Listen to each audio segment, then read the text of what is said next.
Yes, all dear students, today we will start PT3 syllabus.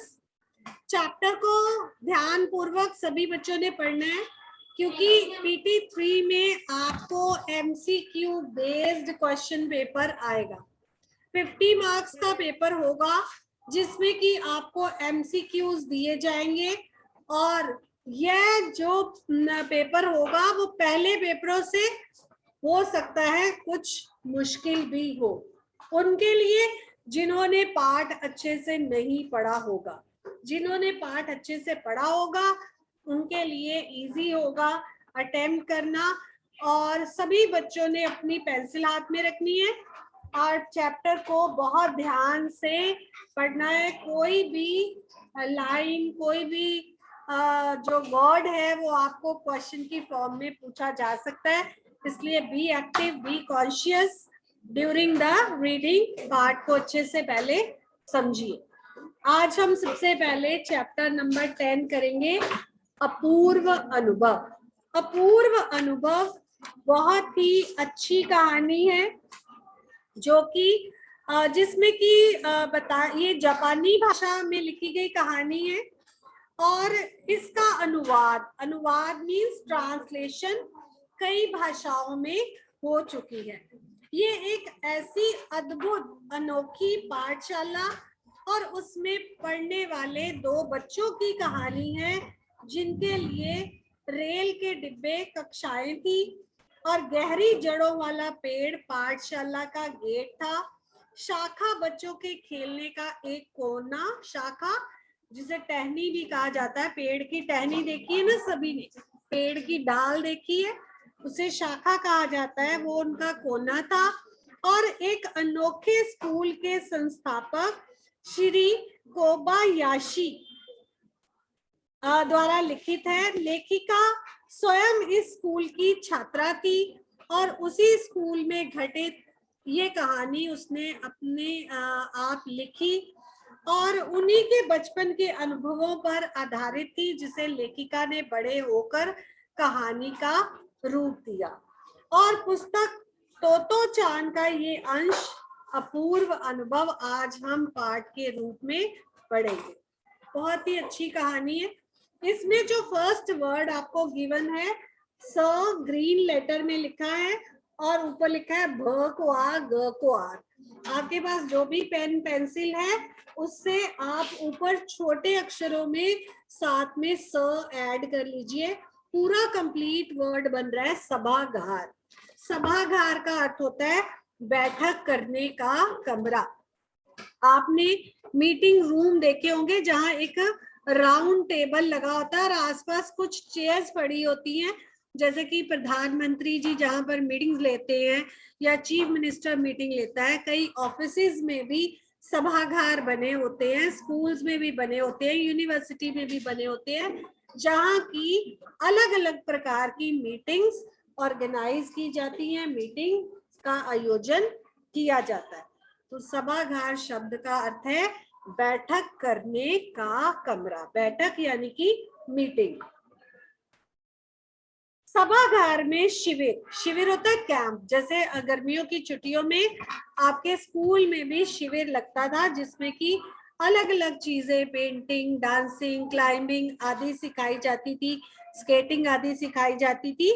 तो सभागार में शिविर लगने के 2 दिन बाद तोतो चान के लिए एक बड़ा साहस करने का दिन आया। तोतो चान और यासुकी चान दो मित्र हैं। तोतो चान एक लड़की है और यासुकी चान उसका एक मित्र है और एक साहस दिखाने का एक दिन उनके जीवन में आया जिसे की कहानी के रूप में लिखा गया है लेखिका के द्वारा।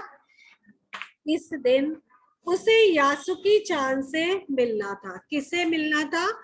तोतो चान को अपने मित्र यासुकी चान से मिलना था। इस भेद का पता ना तो तोतो चान के माता पिता को था और ना ही यासुकी चान के माता पिता को। भेद मीन्स रहस्य, मतलब दोनों बच्चों के माँ बाप को यह खबर बिल्कुल नहीं थी कि वो आज क्या करने वाले हैं, क्या करने जा रहे हैं। दोनों ने ही अपने माता पिता से यह बात छुपाई थी, क्योंकि अगर वो उन्हें ये बात बता देते तो शायद बड़ों द्वारा उन्हें उस कार्य को करने की अनुमति यानी कि परमिशन ना मिलती। यहाँ तक सभी को समझ में आया। और उसने यासुकी चान को अपने पेड़ पर चढ़ने का न्योता दिया था। न्योता मीन्स आमंत्रण या बुलावा। उसने अपने मित्र यासुकी चान को अपने पेड़ पर चढ़ने का न्योता दिया था। अब अपने पेड़ क्यों कहा गया है, पाठ में अपना पेड़ क्यों कहा गया है? हर बच्चे को एक एक पेड़ दिया जाता है जिस पर कि वो चढ़ सकते हैं, और अगर कोई दूसरा बच्चा किसी बच्चे के पेड़ पर चढ़ना चाहता है तो उसे उससे पहले परमिशन लेनी पड़ती है। हर बच्चे का एक निजी पेड़ होता है जिस पर कि वो चढ़ सकता है। तमोए में हर एक बच्चा बाग के एक एक पेड़ को अपने खुद के चढ़ने का पेड़ मानता है। बाग में बहुत सारे पेड़ थे और एक एक पेड़ सभी बच्चों को मिला था जिस पर कि वो खुद चढ़ सकता था और उसे अपना निजी पेड़ मानता था। निजी मीन्स अपना।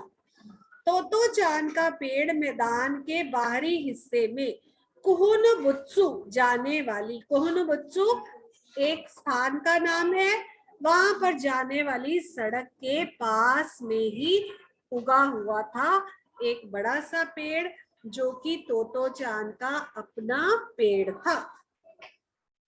चढ़ने जाओ तो पैर फिसल फिसल जाते। चढ़ने जाओ तो पैर फिसल फिसल जाते क्यों कहा गया? क्योंकि कई पेड़ ऐसे होते हैं जिनके तने की छाल खुरदरी होती है और बीचों बीच कहीं ना कहीं पैर रखकर, पैर सटाकर चढ़ा जा सकता है। लेकिन कई पेड़ ऐसे होते हैं जिनके तने की छाल जो है वो मुलायम होते हैं। जैसे सफेदे की जो छाल है, तने की छाल है, वो मुलायम होती है और अगर उस पर चढ़ने की कोशिश करो तो पैर फिसलकर गिरने का खतरा भी रहता है और ऐसे पेड़ों पर चढ़ने के लिए और भी अधिक जोर लगाना पड़ता है।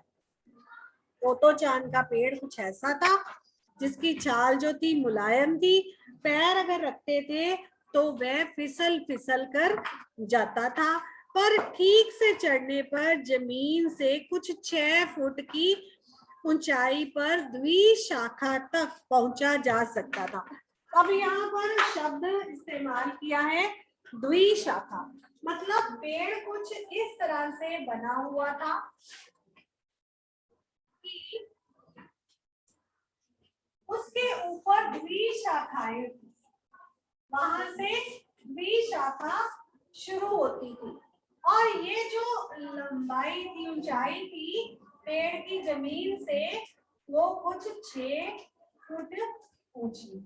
6 फुट के बाद द्विशाखा थी जहां पर चढ़ा जा सकता था, चढ़कर बैठा जा सकता था और ऊंचाई से देखा जा सकता था। अब 6 फुट की जो ऊंचाई के बाद वो द्विशाखा शुरू होती थी। द्विशाखा का अर्थ लिख लीजिए 2 शाखाएं।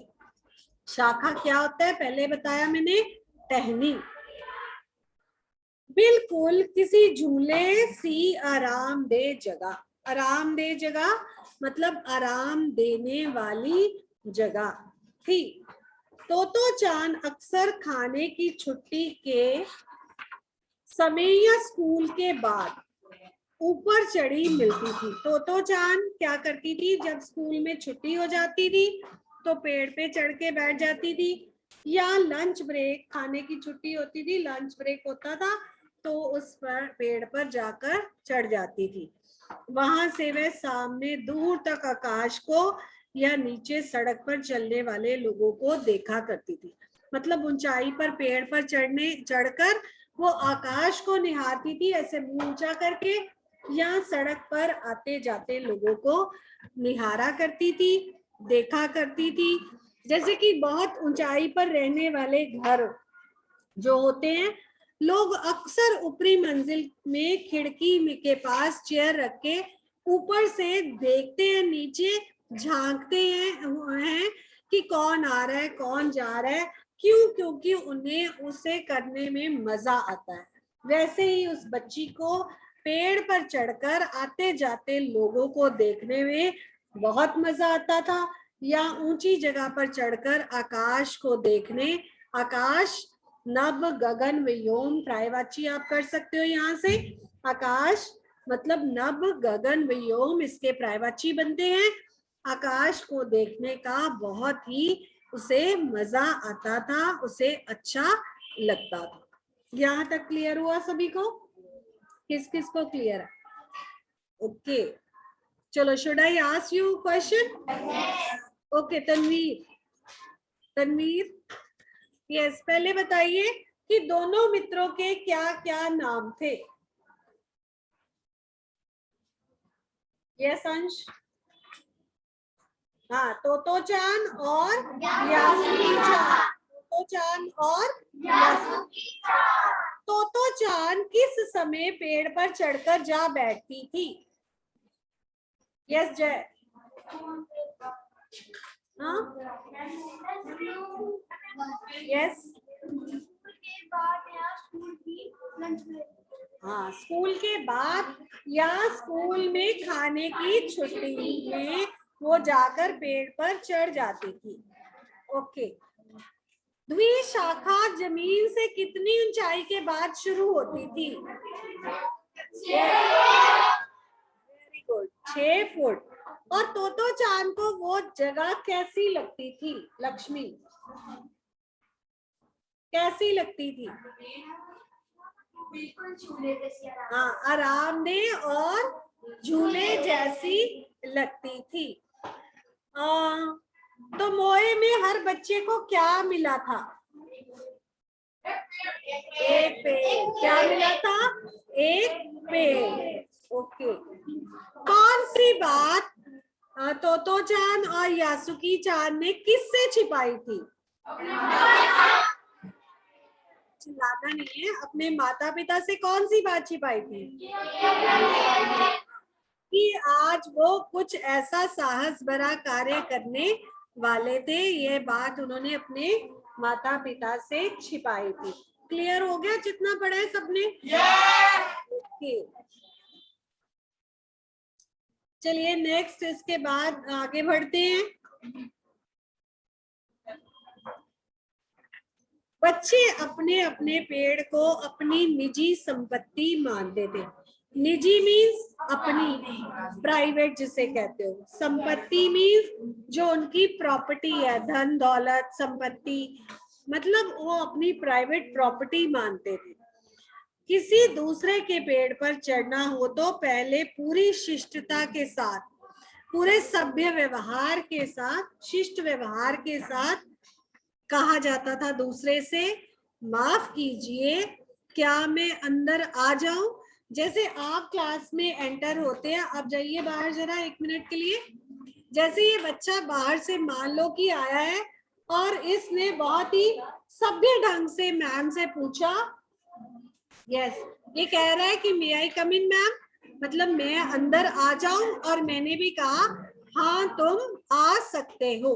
तो इस तरह से अगर किसी के पेड़ पर चढ़ना होता था तो बड़ी शिष्टता पूर्ण ढंग से दूसरे को पूछना पड़ता था कि क्या मैं अंदर आ जाऊं, माफ कीजिए क्या मैं अंदर आ जाऊं। क्या पूछना पड़ता था?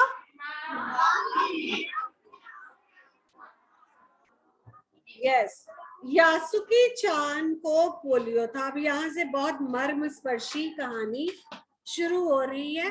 मतलब थोड़ा सा दुख होता है कि जो यासुकी-चान था वो पोलियो इन्फेक्टेड चाइल्ड था, उसे पोलियो था, वो पोलियो से ग्रसित था और उसकी टांगे जो थी वो अच्छी प्रकार से नहीं काम करती थी और वह अच्छी प्रकार से चल फिर नहीं सकता था। as it is shown in the picture on the page number 76, book में देखो जैसे कि उसको एक आर्टिफिशियल पैर लगा हुआ था और उसके सहारे ही वो चलता था, मतलब उसको पोलियो हुआ था। इसलिए वह ना तो किसी पेड़ पर चढ़ पाता था और ना ही किसी पेड़ को अपनी निजी संपत्ति ही मानता था। और अतः तोतो चान ने उसे अपने पेड़ पर आमंत्रित किया था, बुलाया था, उसे इनवाइट किया था कि वो, उसका तो कोई पेड़ ही था ही नहीं, क्योंकि ना ही तो वो कभी चढ़ा था और ना ही कोई पेड़ उसकी निजी संपत्ति था। इसलिए तोतो चान जो उसकी अच्छी गुड फ्रेंड थी, उसकी अच्छी मित्र थी, तोतो चान एक लड़की है और यासुकी चान एक लड़का है, और दोनों में बचपन से ही गहरी दोस्ती है। और तोतो चान चाहती थी कि वो यासुकी चान को थोड़ी सी खुशी। चलिए लेट अस रीड फादर। यासुकी चान को पोलियो था, जैसा कि मैंने बताया, और तोतो चान ने उसे अपने पेड़ पर आमंत्रित किया था, पर ये बात उन्होंने किसी से भी नहीं कही थी, ना ही माता पिता से, ना ही किसी अपने अध्यापक से, किसी से भी उन्होंने इस बात के बारे में बात नहीं की थी, क्योंकि अगर बड़े सुनते तो जरूर डांटते। क्योंकि यासुकी चान को पोलियो होने के कारण वो पेड़ पर चढ़ने के लायक नहीं था, वो गिर भी सकता था, उसे चोट भी लग सकती थी, और अगर कोई सुनता कि बच्चे ऐसा काम करने जा रहे हैं तो उन्हें जरूर डांट पड़ जाती और वो मना कर देते। घर से निकलते समय तोतो चान ने अपनी माँ से कहा कि वह तो यासुकी चान के घर डेनेन चोफू में जा रही है। उसका जो घर था वो डेनेन चोफू में था, किसका, यासुकी चान का। तो उसने, तोतो चान ने अपनी माँ से कहा कि वो यासुकी चान अपने मित्र के घर जा रही है। चूंकि वह झूठ बोल रही थी, जब बच्चे अपनी माँ से झूठ कहते हैं ना तो उनकी नजरें झुकी होती है, वो अपनी माँ से आंख नहीं मिला पाते, तो इसलिए उसने माँ की आंखों में नहीं झांका और नजरें झुकाए हुए वो अपने जूतों के फीते ही देखती रही, उन पर ही अपनी नजरें गड़ाई रही। अब फीता किसे कहते हैं, शू लेस, ये देखो मेरे शूज में भी लेसेस हैं, इसे कहते हैं फीता। तो वो अपने फीता ही बांधती रही और काम में लगी रही और बात कर दी। उसने अपनी माँ से आंखें नहीं मिलाई, क्योंकि वो झूठ बोल रही थी। रॉकी उसके पीछे पीछे स्टेशन तक आया। रॉकी कौन है, रॉकी तोतो चान का भाई है, और वो उसके साथ पीछे पीछे